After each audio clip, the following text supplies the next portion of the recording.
Hi and welcome to Check Your Thread, a podcast about sewing more sustainably. My name's Zoe and I'm obsessed with sewing. I've been blogging about it for over 14 years and I'm the creator and host of the popular handmade wardrobe challenge Me Made May. But like many people, I've become increasingly concerned about the climate crisis and the way that my lifestyle contributes to it. So in this podcast, I'll be nerding out about making clothes whilst exploring how to minimise the negative impact that it may have. I really hope you'll join me in this journey. On today's episode, you'll hear a conversation that I had with awesome previous guest, the textile activist Shams Eldon Rogers. This time we get stuck into the thorny topics of fabric stashes and sewing spaces. I've been wanting to approach these subjects as they relate to sustainability since I started the podcast, and who better to delve into them with than Shams? We discuss our feelings around them and our goals and compare notes on our perspectives as an American and a European. So now you know what's in store. How are you doing today, lovely listener? Very good, I hope. This week is Valentine's Day and I want to take the opportunity to say that I love and appreciate all you gorgeous listeners very much. Speaking of loves, have you been doing any making since last episode? What are you working on? I've been working on a project for my daughter. It's a zero-waste utility jumpsuit and the pattern is by Thread Faction Studios. It's been a lot of fun to work on and it's so interesting to see how all the tessellating shapes form different parts of the garment. I am not entirely sure it classes as a zero-waste pattern, however.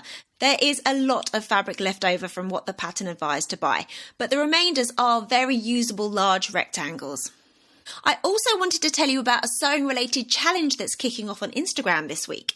It's called The Last Sewist Standing, and the point is to help sewers focus on what they already own and make the most of the materials already in our possession, rather than always looking to accrue more. It's hosted by Lisa Bauer, aka Miss Tashley. Now, Tashley is spelt Taeschli. Tashley means small bag or pouch in Swiss German, apparently. Shams has been taking part in this challenge for a number of years and we actually talk about it during this conversation that you'll hear today. It was a complete coincidence that I scheduled this episode to coincide with the start of the latest round of this competition. There's a link in the show notes where you can find out more.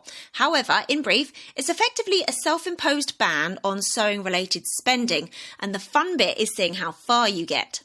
There's two levels, a heavyweight level that is a complete ban on sewing spending, apart from sewing needles on thread if you need them. And there's a lightweight level, which is a ban on fabric only, but buying patterns, notions, lining and ribbing is allowed. The challenge starts on 14th of February, but Lisa will accept latecomers if you haven't bought anything since that date.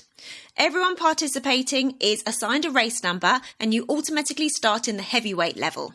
You then need to let Lisa know if or when you drop down to the lightweight level or you're out of the race altogether. So whilst I was reading about the challenge to prepare for this episode, I ended up signing up myself. It was a complete spur-of-the-moment decision. As you might recall, one of my sewing goals this year was to stick to 8 or fewer lengths of fabric for myself. So far, I've already bought one. But the thing that I found about having a fabric limit is that it doesn't stop you from constantly thinking about potential projects and potential acquisitions. I really need to focus on what I already own for a while, and this challenge is a fun and community-minded way to do that. So, are you in? So have you tried any sustainability-related actions this week? And did you check out Jen Gale's list of 23 and 23 that I mentioned last week? I recently attended a sustainability-related event which is one of my very favourite events of the year, Seedy Sunday. Seedy Sunday is an annual seed swap taking place in Brighton, where I live. But it's not just a seed swap, there are also stalls and food and talks going on. There was even a brilliant display of naturally dyed yarns and seeds that you could take for growing your own dye stuffs, including woad and madder. The swap itself is enormous fun. I took my daughter and a load of seeds that I saved last year as currency and swapped them for heaps of new to me varieties to try in our little garden this year. We also sat through a talk by a member of the Freedom Seed Bank in London that reminded us of the political and practical importance for saving local seeds. Did you know that commercial seed production is in the hands of just 4 corporations? That's basically the safety of our entire food system in very few hands. Plus, locally collected seeds will be better adapted to your climate, so those plants are more likely to fare well. And of course, swapping seeds means you get to grow some stuff for free. I find the whole seed collecting and swapping thing super interesting, and I can't promise it won't be mentioned on this podcast again before long. So there are no new patrons of the podcast to thank this week. However, massive thanks are due to existing patrons Marie and Pat, who upped their monthly contributions this week. Many thanks. I really appreciate that vote of confidence in what we're doing with this podcast. A quick explanation or reminder, the Check Your Thread Patreon doesn't have any tiers or set levels of support to choose from like a lot of creators have with their Patreon. If you'd like to support Check Your Thread, it's entirely up to you to pick by how much. Everyone's finances are different and all support is welcome. Plus, as you can tell, you can always increase or decrease the amount at any time also. And no matter how much you support the podcast with, you will have access to the Check Your Thread Patreon feed. On that feed, I semi-regularly drop sneaky peeks of future guests, ask your preferences relating to stuff to the podcast, and share other news when relevant. Plus, there's even an amazing group of patrons who are kindly helping me out with a top secret project at the moment. If you feel you are able to help with the making of this podcast, please head to patreon.com/checkyourthread or find the link in the show notes. So, as you might have noticed, I swapped things around a bit today. I introduced this week's episode at the top of the intro and then added my usual chit-chat. I thought I'd try it that way round because I wonder if some new people tune in for the first time and hear me rambling on. I think that's what it's like for the whole episode. Anyway, let me know what you think. So let's get on with what you came here for. Enjoy!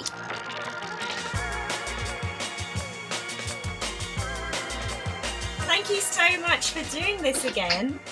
I'm really happy to be back with you, Zoe. The work that you're doing is very important, and it also aligns with what I feel is my purpose as well, so I'm really glad. Wonderful. You must know that you've had such an amazing impact on the last time that you were on the podcast. I got so much amazing feedback. I'm really happy. A lot of people wrote me personally to tell me that this or this other comment or idea meant something to them. I've also started working with a collective in Toronto, the Works in Progress Toronto. So it's a collective of artists who like to make things out of things that would otherwise be trash. I'm not yet a member of their collective, but I'm now working with them and learning from them. And also they got to hear the podcast episode too. It's really very nice. Oh, fantastic. Fantastic. Yeah, I'm so grateful. You've touched so many people. I've had so many people saying it blew me away. I've listened to that episode multiple times. It made me cry. Wow. I'm glad to be able to be a helper on the planet in whatever ways that we can do here. Yeah, well, I think exploring all these ideas, especially when these are ideas that, probably aren't being discussed enough. I think this is so magical that we can make this happen. So thank you so much again for giving me some of your time. I'm really glad. So today we are going to touch on the topics of stashes and spaces, which I'm so excited to hear what you have to say about it. So first of all, I just want to say that we are coming from this. I hope people who are regular listeners will assume this already, but we are coming at this topic from like a zero judgment space. We're not judging anybody for owning anything. We're not talking about ideals. We just want to explore the relationships and the feelings and things surrounding these topics, wouldn't you say? I would say definitely, but I will leave space to judge myself. Yeah, right. So let's get into it. Let's talk about stashes. So what's your current relationship with your fabric or crafting stash? I feel that my stash has grown over the last 25, maybe 27 years. And I started out when I was in graduate school and didn't have a lot of available cash. I started going to thrift stores and only occasionally buying something new in terms of new fabric.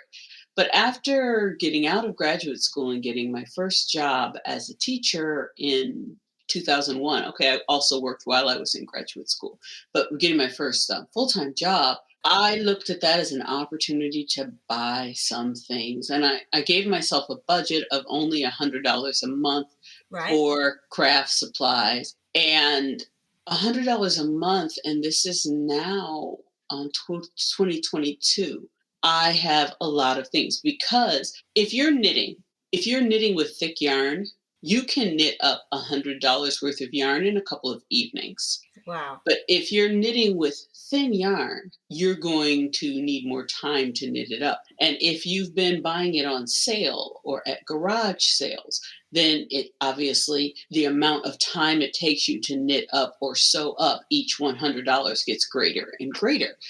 And during this time, also, people began to look at giving me things as an opportunity to divest themselves of their stashes. About that, or how did you feel about that? Certainly in the beginning, again, when I was new to it or in graduate school, I needed these things. So this was wonderful. Then when I got my first house, I bought a 4-bedroom house as my first house, and I had one room for knitting and one room for sewing. In Wow. addition to, I had a summer bedroom and a winter bedroom in that Wow. house. So I didn't mind more fabric coming in. That's great. Come Yeah. on. When I bought my second house, it was a little smaller. I had 2 bedrooms. One of them, though, was a combined bedroom, and it was just for sewing. So if guests came, they had to sleep on the couch. This was not a combination sewing and guest room.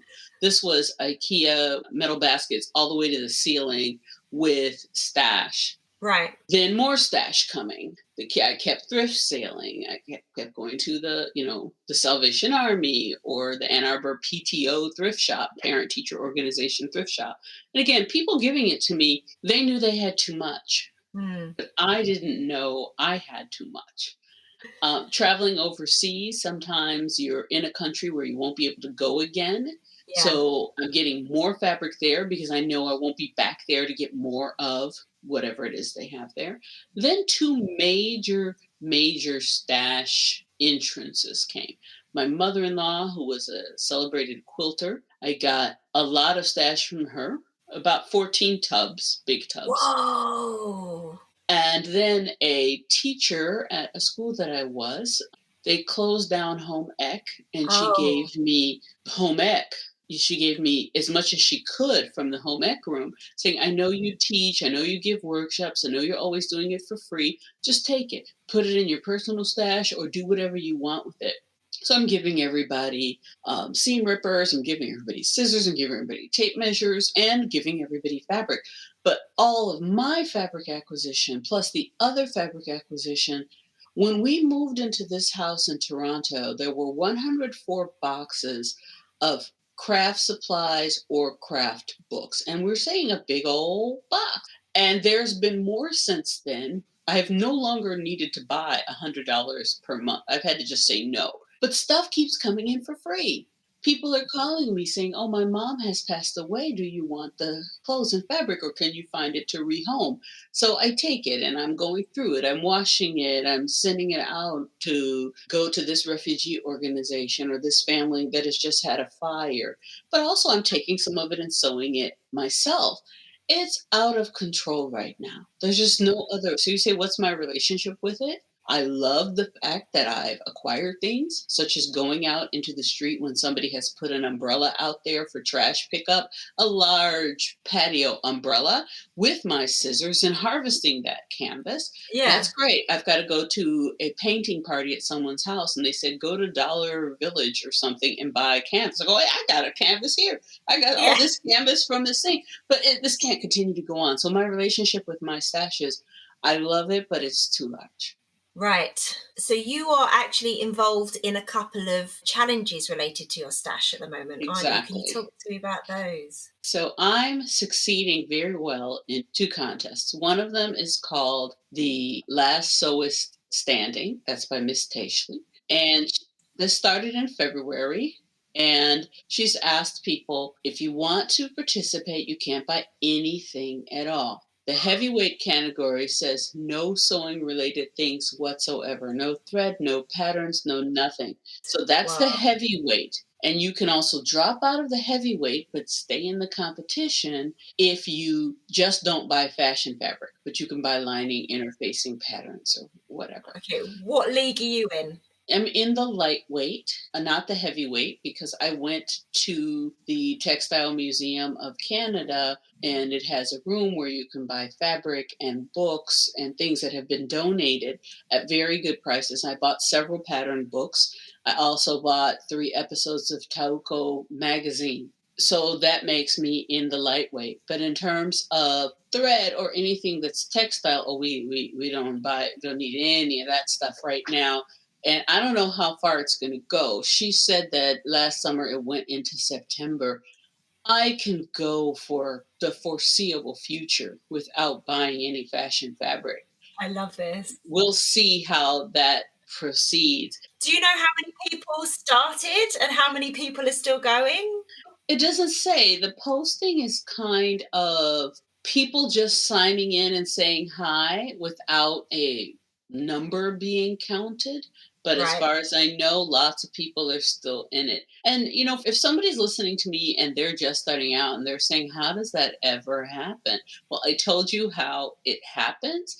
And then, you mentioned, Zoe, in one of our conversations about the space in North America. Before I talk about the second challenge that I'm in, I wanted to remind people that the kind of sizes of houses that people live in North America is often very different to the rest of the world. I told you when I bought my first house, I was still in my 20s, I bought a 4-bedroom house. I think our house has 7 bedrooms. Right. Yeah, no, it has 6 bedrooms, sorry. But, we're talking about big spaces. Yeah. And so you have room for a lot of stuff that doesn't need to be there. So when Pink Mimosa by Jacinta has got a challenge, which is called Whole 30 Challenge, and you're supposed Right. to sew up or give away 30 yards of fabric. Or if you're in a meter country, go ahead and do meters. It's not worth the calculation in most cases. Yeah. And I had joined it before, but I'm not sewing up as much new fabric. However, in her more recent iteration, she said that you can also donate fabric and it still counts against your total for your whole 30. Well, I went on just a partial clear up of the stash. I'm certain that 200 yards were given away. So I'm way in the finished for that, and I can just wait for her new version of the challenge. Wow. Wow. Well done. That's Thank amazing. you. Thank you. But it doesn't, as before, it doesn't look like anything has happened in the craft room. It looks like nothing is different. And so that's depressing. How did I get rid of the fabric? I gave to the works in progress. We had a banner making day, and you may have seen on my YouTube that we made banners and things. And I brought out lots of fabric and we made banners with some, and also some people took some. I took lots of fabric to school, and usually when you ask the people, how do you spend your days? They talk about their paid occupation, and I teach 3rd grade at a French immersion school. And for their art class, I've been teaching them textile arts all semester. So the students all know how to sew by hand, and they all know how to knit and macrame. And so quite a few students have taken fabric from my stash. And I'd also like to talk about your involvement in my students' textile education. On your blog, you have been collecting free patterns, and there is a section, you've got a couple sections for children's free patterns for younger kids and older kids.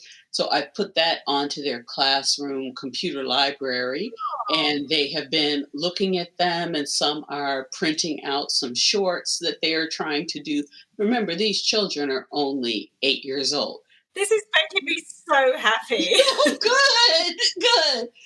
So they're only 8 years old. Some of them are 9. So it needs parental or teacher help to tape together the patterns. It's that they want to do it, but they don't always have the precision. But they're taping them together, and some of them have just started wrapping fabric around themselves at the parts of the body that they think should be decorated, and then using some yarn to tie it on. So they've just got, a skirt made of some Yeah. fabric. I said, do you want to finish the edges? No, I like this. Okay. So yes, thank you for providing that resource, and Oh, parents can that's go made on me there too. so happy. You know, when you work on something and you don't know if anyone's even going to look at it. So that's Mhm. really nice that that it's being used. That's wonderful.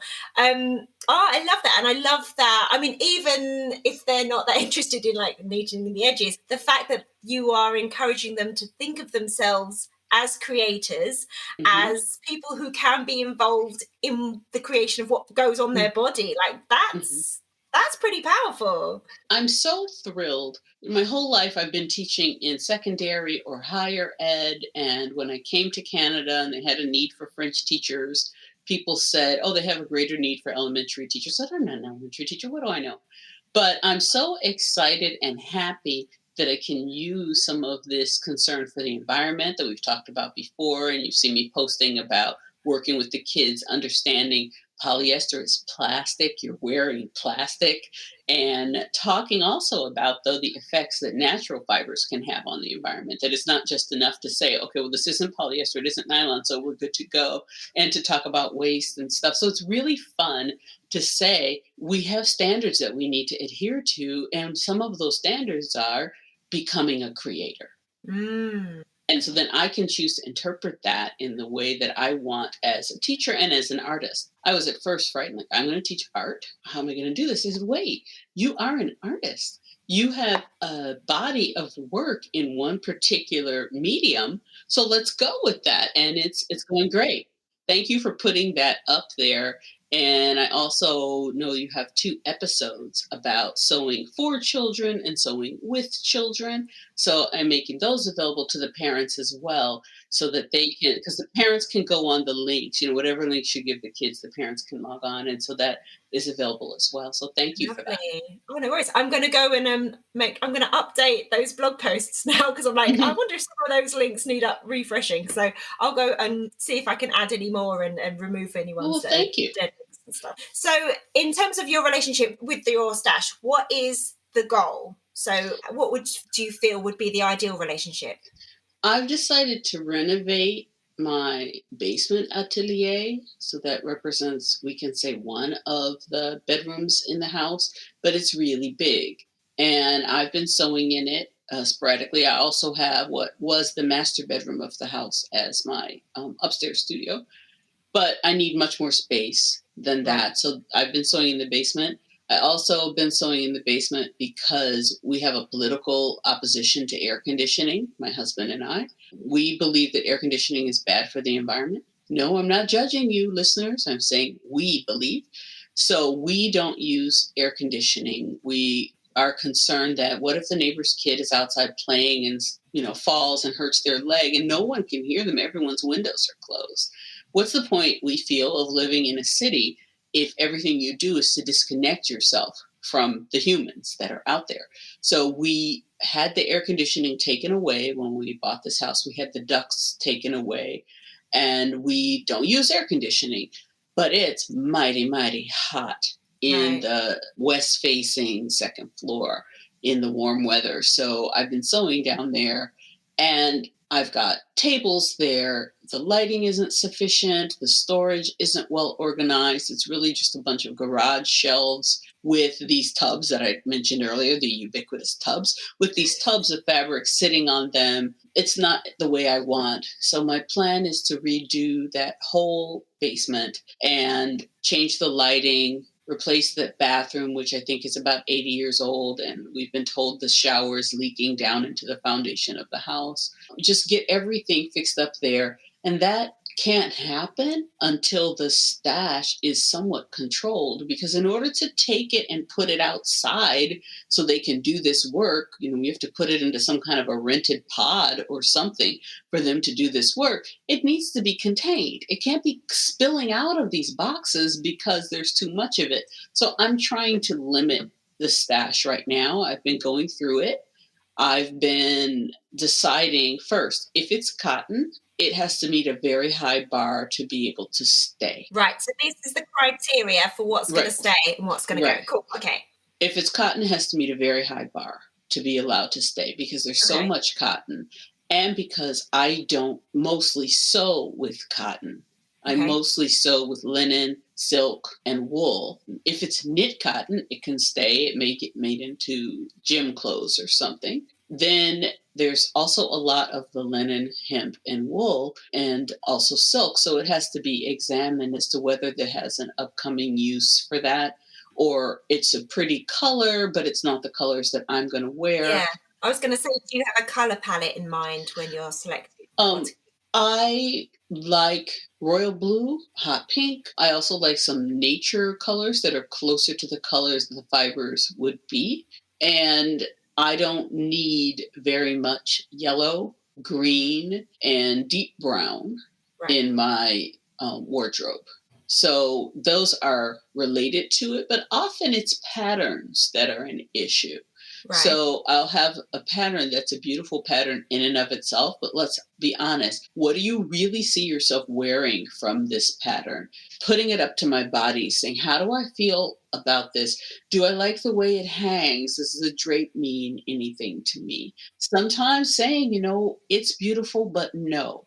And so for some of those, instead of just making them a donation, I'm calling friends and saying, Yeah. "Do you want this length? Here's the picture. Send them it in the email or the text message. Here's the picture of what it looks like. Do you want this? Because some of it's expensive and Yeah. valuable, but it And just can't again, stay." you don't want it just to sit somewhere. You want someone to use it and enjoy it. And Right. if it's lovely, then yeah, you want to get it into the right hands, don't you? Yeah.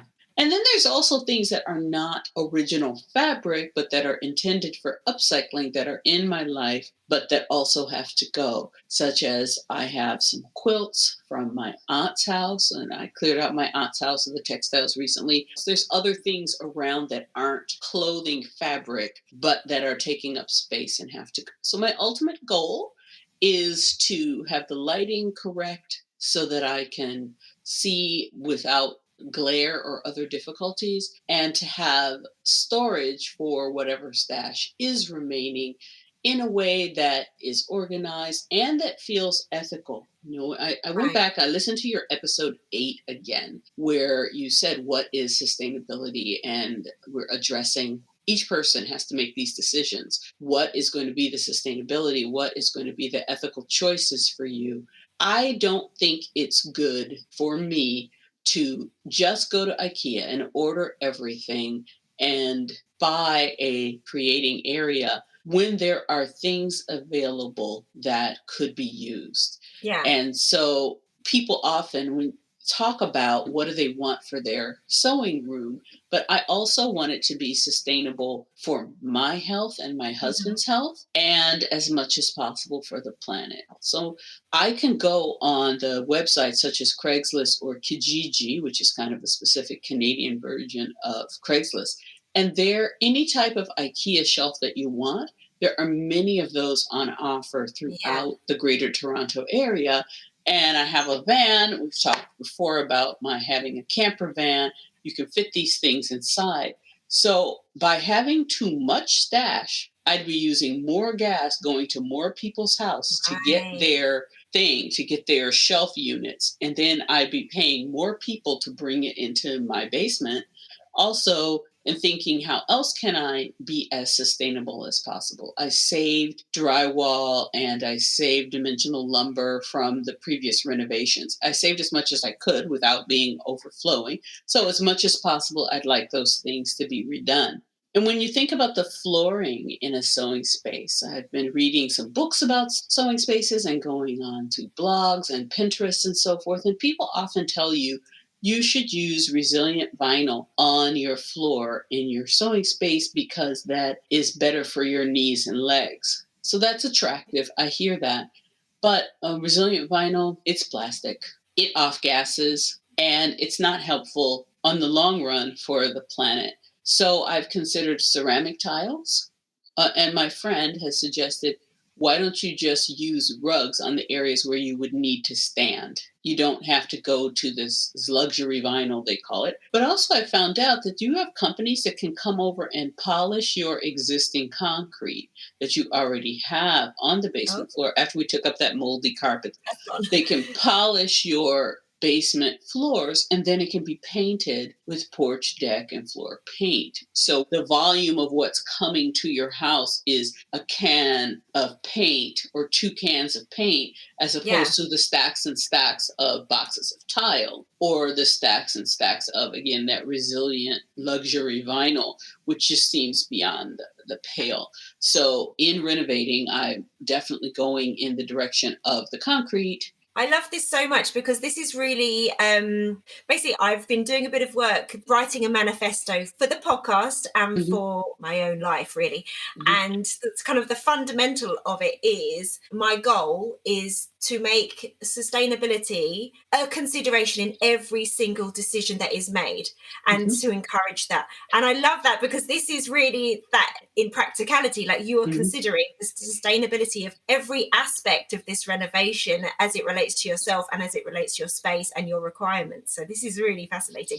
So it does seem that like the kind of IKEA look seems to be like the look of sewing spaces somehow, isn't it? How Hmm. did that come about? Like, I mean, it can look great and I'm not knocking it in any way, but it does seem to be that's almost like the kind of the given aesthetic these days. That's how it seems to be anyway. What do you think? Well, I think as when we talked on the last podcast too about what we see in the social media, what we see reflected in the homes of people who have the money and they have the internet, they have the computers, and obviously globally that's just not the case. And globally, most people don't have room after room that they can design to their own dream. But IKEA is a kind of a middle income operation. You can go in there and you can buy furniture that's not offensive, that's not going to cause your mother in law to make complaints about you and her son's mistake, this girl with no taste.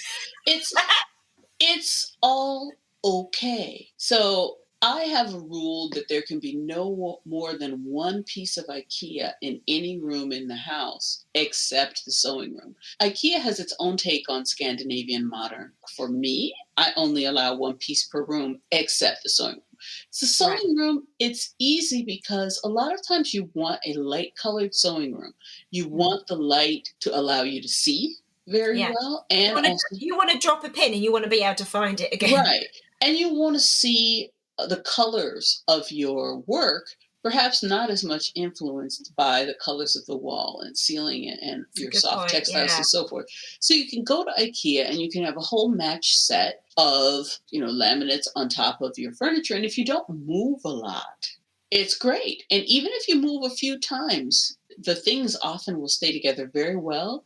So I like to go for a secondhand IKEA unit. Sometimes I've had firsthand as well, but a secondhand unit, you can go to it, you can look at it, and you can see what condition it's in, and you know that it'll go okay with the rest of the laminate covered particle board or whatever they've got in their straw board that they've got in there. So I think a lot of people like that. I also, when I follow certain Facebook groups like Clean and Organized Sewing Room, for example, I also hear people aspiring to that. They're saying, oh, I don't have the money yet, but when I get it, I'm going to go to IKEA. This is my dream sewing room. So I think people continue to reinforce each other. But Mm. when you look into, again, the print media, or you go to people's homes, I think there's also, at least in my country, there's more of this kind of a country style Right. where there's exposed honey colored wood, a lot of wood paneling. And the country style has a lot of adherence in North America, at least. And you can often get the furniture at a good used price. So you may be able to furnish a lot of your sewing room from grandma's leftovers.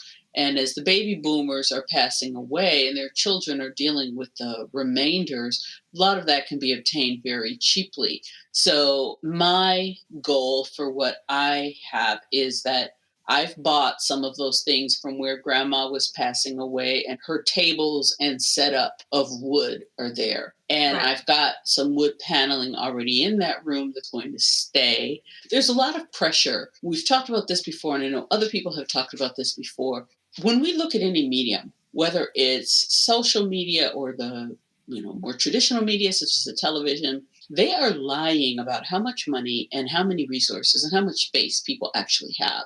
People don't go in each other's houses, and we've had 2 years even of barely ever going in anyone's houses, but we still see these houses that someone is curating the image of. Look, I'm not going to show you an image of my ragtag sewing room, right? I'm going to clean it up, make it look nice. If I feel embarrassed about it, I'm not going to show it. This is all curated. And then people are at home thinking, oh, I need to renovate. Oh, I need to change. And it may be just a little thing. It may be that all you need to do is polish the floor and paint it.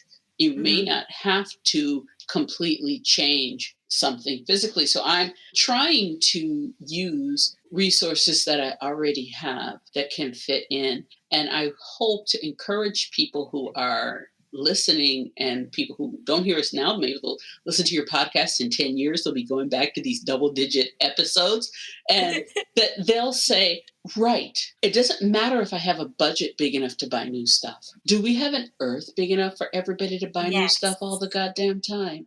And so that's what I am trying to do myself, and also encourage other people. Yeah. I wonder if there's a space for some kind of sewing space amnesty where we just show really honest photos of what we're actually dealing with. I am making faces as if I've got the vapors. Yeah, Okay. you're not okay right now.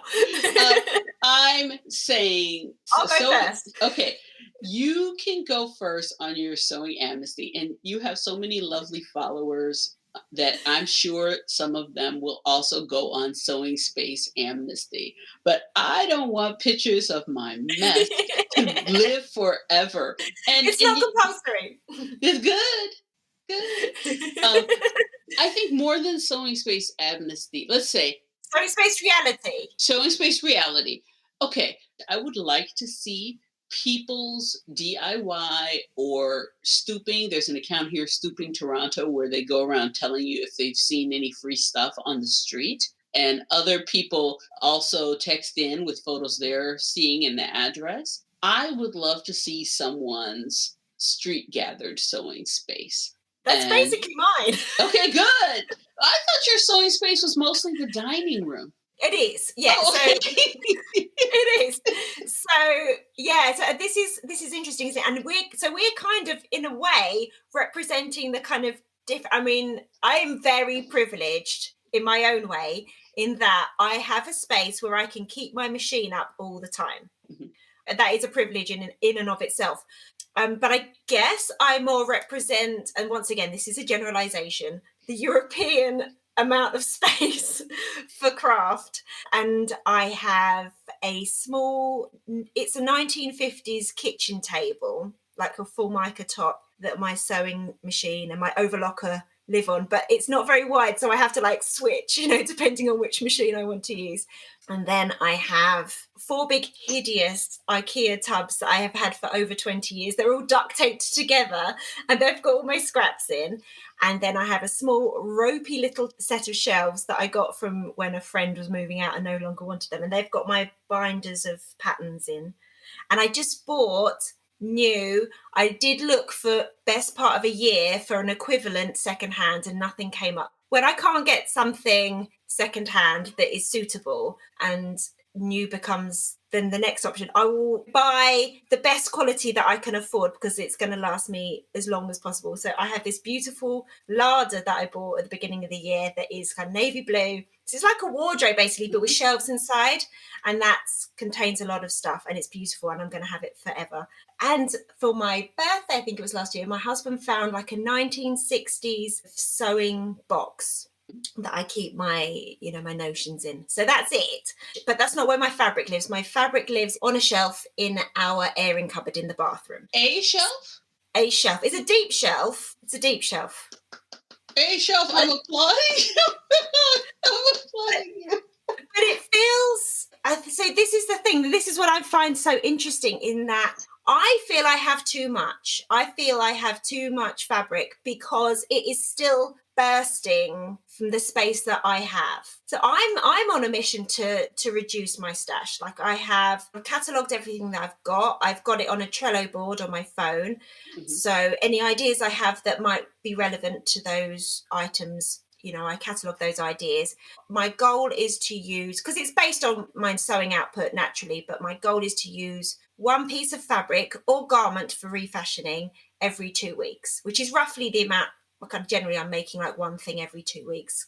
You have some humans that you grew in your womb that are continuing to grow. So and that's where a lot of my sewing is going at the moment. Yeah.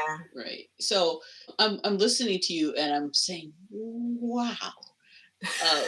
Again, I'm speaking from a perspective of an American who's living in Canada, certainly not a European. When I lived in Europe, I also did have a sewing machine with me.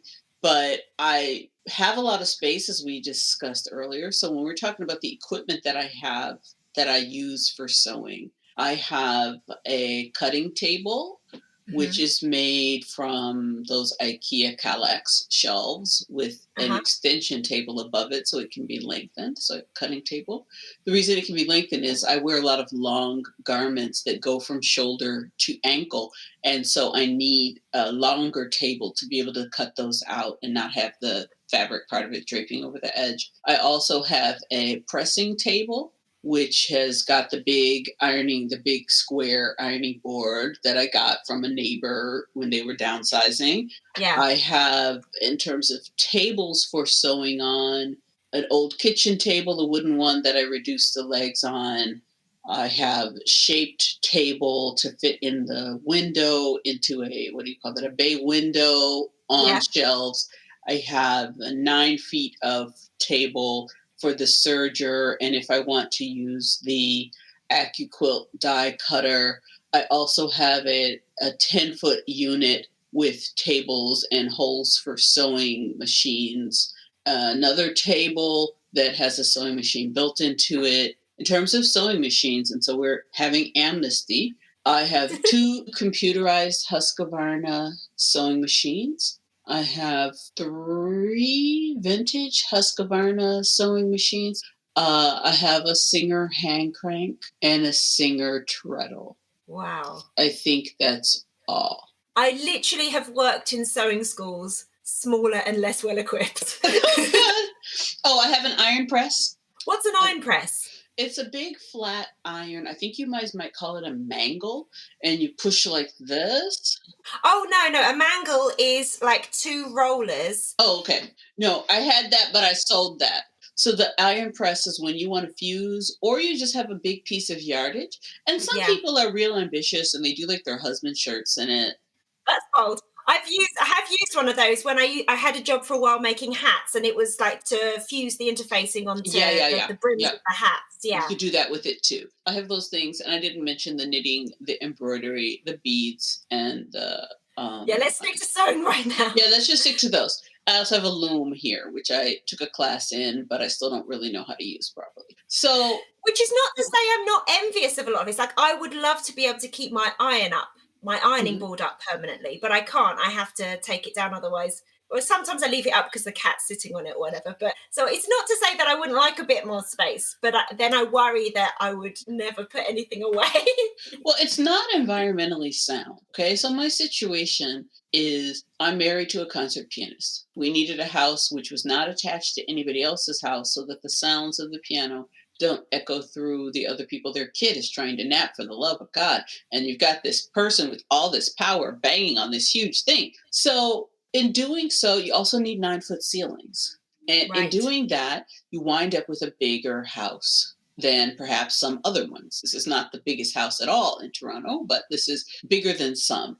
So you've got all these spaces. Also, I insisted on having a sewing space. I had maintained a sewing space ever since I bought that first house. And I wasn't going to live with a man if I wasn't going to have a space for me to do my art. Yeah. That said, having rooms that you don't live in, that you only go into to do the crafts a certain number of hours per day, Mhm. you're paying to heat that space. You're certainly paying taxes on that space. There's a Mhm. housing shortage. We could just put in proper egress windows. Somebody could live there. And so it's not without cost Mm. to the planet that people are doing this. Yet and still, many of my sewing buddies have the same thing. They have a whole basement kitted out, or they have a master bedroom and another bedroom. Many of my buddies, we're talking women over 40 with disposable income. That's something that would be prevalent in North America. And I read about the spending. They said that on average, the women who have craft as a major pastime are spending 300 and more dollars per month on their hobby. And that was put out by, I believe, the craft yarn industry consultants, I believe. This is a big, big business. And you can buy sewing room equipment from other companies. It's far more expensive than the IKEA ones. And they have these contraptions that open as closets. Oh, I've seen those. Yeah, and it's like a shop inside. Yes. And then they have things that when you sit on them, your sewing machine rises out of the table with an air push. When you open the sides, you have like a little table. So for you to be switching your things, instead, you'd have this table that usually looks like a minding its own business little table. And then when you get ready, when you open it up, you've got the shelf on the side and your serger comes up. You have your sewing machine come up and you have all these threads and interfacings and all that. And then at the end, you just put that thing away. And so that would be the beginning. But you can go far, far because like everything else, everything's big. Yeah, I mean, I'm glad that those things exist for people, for example, with mobility issues. Perhaps they can't lift machines and stuff, but I didn't realize it went that deep, that there were that many specifically designed products out there for people to dispose of their income on. Yes. And when you go to the expos, there are various places throughout North America.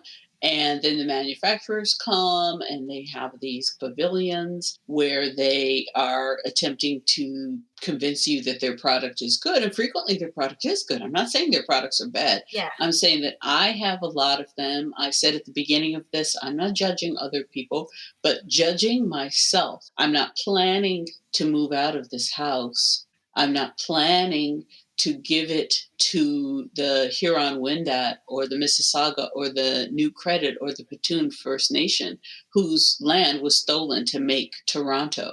I'm acknowledging that it's theirs and that I'm also a stolen person who's here because slavery created a race of people, so-called African Americans. And I don't have another place to go. I don't have a homeland to go to where I can go to Italy and ask to be repatriated under the European Union rules, where I could take a couple lessons of Italian or a few years even and take an exam and then be admitted to my home. This is all I've got. So I'm not giving it back because I don't have anywhere else to go either.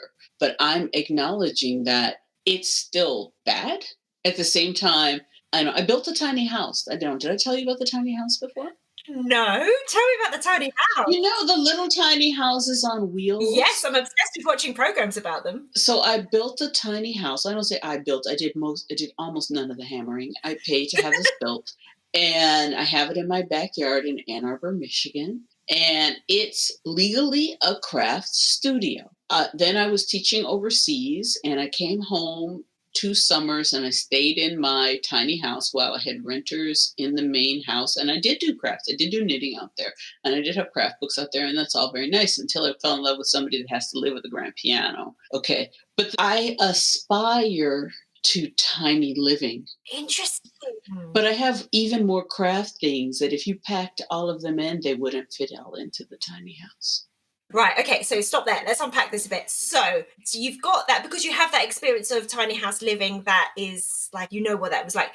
I mean, when you speak about, you was talking about you have friends that have a similar situation to yourself. Perhaps they have a whole basement or a spare bedroom that they use as their craft space.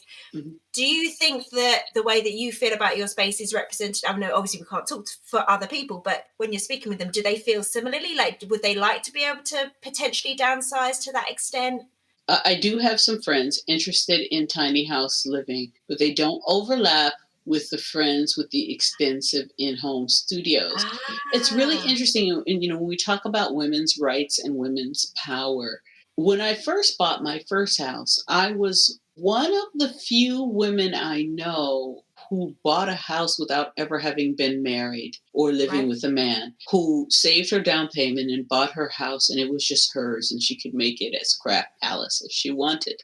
Most of my friends who have this space are either living together with a partner of the male kind or divorced from or widowed from a partner of the male kind. So then they have these houses that are larger than. It's not a condo anymore. It's a big house. And especially in some of them, they've had children to grow up. And now they've got these extra rooms, and your choices are you going to sell that house, move somewhere else? How are you going to take care of the house? How are you going to deal with the steps as you're getting older?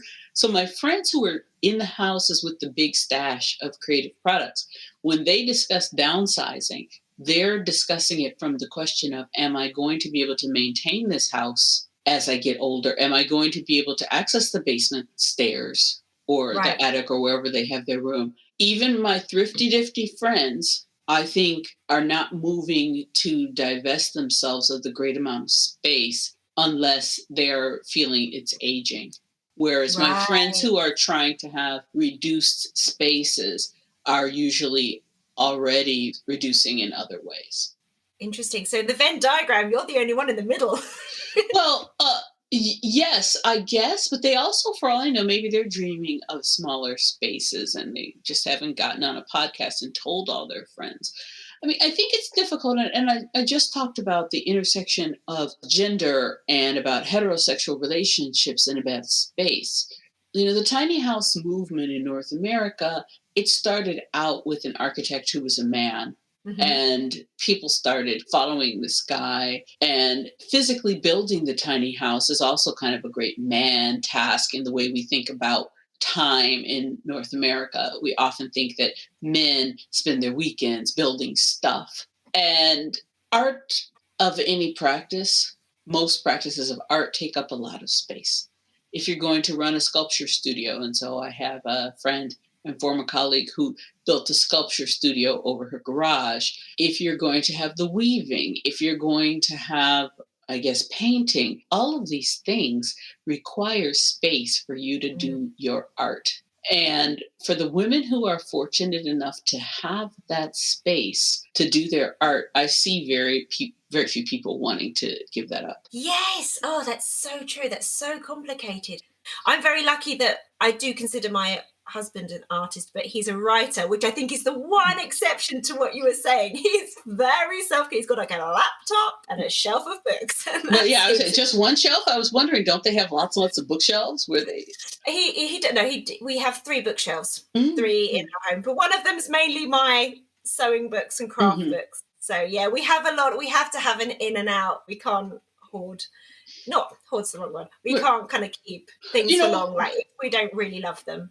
well, I think the word hoard is really interesting, and even the word stash. When I grew up, and I grew up, I'm talking about in Detroit. I'm talking about near to or even next door to drug houses and drug areas. The Right. word stash is a drug reference. Yeah. The stash is where you keep the drug paraphernalia, and that's kind of the street life that, even though my family isn't part of the street life, we live right next door to it. So the word stash is already kind of negative, kind of pejorative in connotation. That's so true. Why did we start using it about fabric and yarn? I don't know, but it still carries that connotation, or that Yeah. connotation to me when I'm thinking, when you say, I don't want to say the word hoard, and I'm assuming you're thinking about pirates or dragons that have excesses of things and they call those their hoard. And so yeah, I don't want to say hoard, so I'm going to say stash. I'm like, well, you didn't do much better, Zoe, when you're saying You don't go much stash is the further. hoard, Isn't that interesting? Yeah. But what if we said resources? Mm. Or when I talk with my students, I don't talk about stash. They say, Miss, can we have some? And they have to use the correct French word for whether they're asking for tissu or laine or fil. They're asking for these different, they have to ask for the right thing. And I don't use the word stash in English, and I don't even know the word stash in French. So they're certainly not getting that. I say, okay, well, we'll get some from the resources. Right. So let's rebrand Stash as resource. Right. Let's think about, if we were a company and we were using just in time sources, we would buy the raw materials or the things that are needed for our products approximately at the time we need them, so Mhm. that there wouldn't be large expenses of storage. And keeping the notebook on Trello. So I followed you. I listened to you when you made the comment about Trello, and then you helpfully answered us to tell us what this was. I went to several other people. So I've been using the Trello. But we just know there's no way to catalog all this fabric. We're out of control. There's no way to catalog this stuff in the Trello. But what if somebody switched, or somebody who was at the beginning, or somebody like me, even, I don't even know how we get there, but somebody switched to saying, let's have some resources. and we're going to acquire them sustainably and thriftily. We still Mm, would have a few more than a just in time because some of them are going to come from yard sales or something that happens in the summer, at least where I live, that doesn't happen in the winter. So you're going to need to get enough for the winter also. So, but what if we just said, let's just say, let's have what we need for a year? yes, I think that's my goal. I think that's Good. my goal. Yeah. That's not a hoard then. Those are your resources. Agreed. I think I would like to get to a position where I have, say, 10, I don't know what I'm plucking this number out, 10 or fewer pieces of fabric in my stash resource center. And then as I see something that I like, I'm then going to acquire it and then use it within like 6 months. I think for me, that would be, yeah, I don't know where I'm plucking these feelings from, but that for me feels like a good set of circumstances. Mm-hmm. Currently, I haven't checked my China build recently, but I believe I have about 20 pieces of fabric for adult clothing, or earmarked for adult clothing, 20 pieces earmarked for children's clothing, and about 25 garments to either harvest the fabric from or reuse in some way. I would really like that to be less. I feel a bit uncomfortable about that quantity. Why do I feel uncomfortable with that quantity? I guess part of it's space. I don't know why I've got this arbitrary number of like I should have 10 or fewer pieces. I'm not sure. Well, we like 10. You're waving 10 fingers at me while you're saying this. I mean, we like 10. And so we like that. We count on base 10. I'm with you on the 10. That's a great idea. Okay, I'm going to make a plan.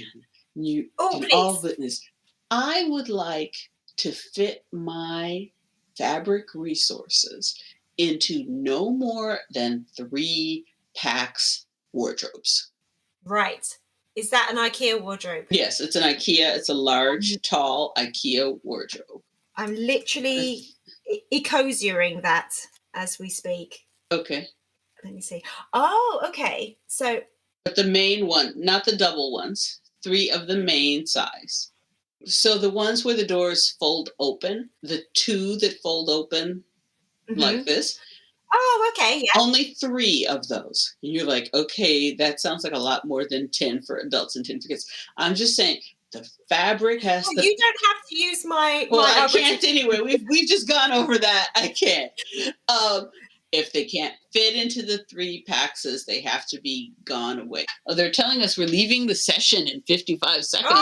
Oh no. Oh. So does Oh, that I don't mean know how to stop that. Okay, well, we can say goodbye to each other. We know we're going to have more conversations, and I am looking Yes. forward to more of it. Thank you so much. Thank you. Bye-bye now.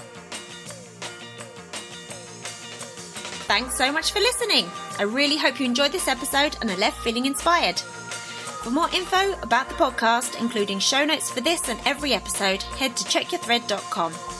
I'd love to hear from you, so if you have any comments, questions or ideas for future episodes, please get in touch by emailing zoe@checkyourthread.com or find me on Instagram @checkyourthread. Massive thanks to Patrick Potter for production support, to Sylvia Seller for the awesome logo design, and to Simon at Palm Skin Productions for the music. This ad-free podcast would not be possible without listener support, so if you feel you are able, please consider signing up to the Check Your Thread Patreon. For the equivalent of buying me a coffee each month, you'll be making it possible to continue producing regular episodes. Links can be found in the show notes and on the website checkyourthread.com. I hope you'll listen again next week. Until then, take care. Bye!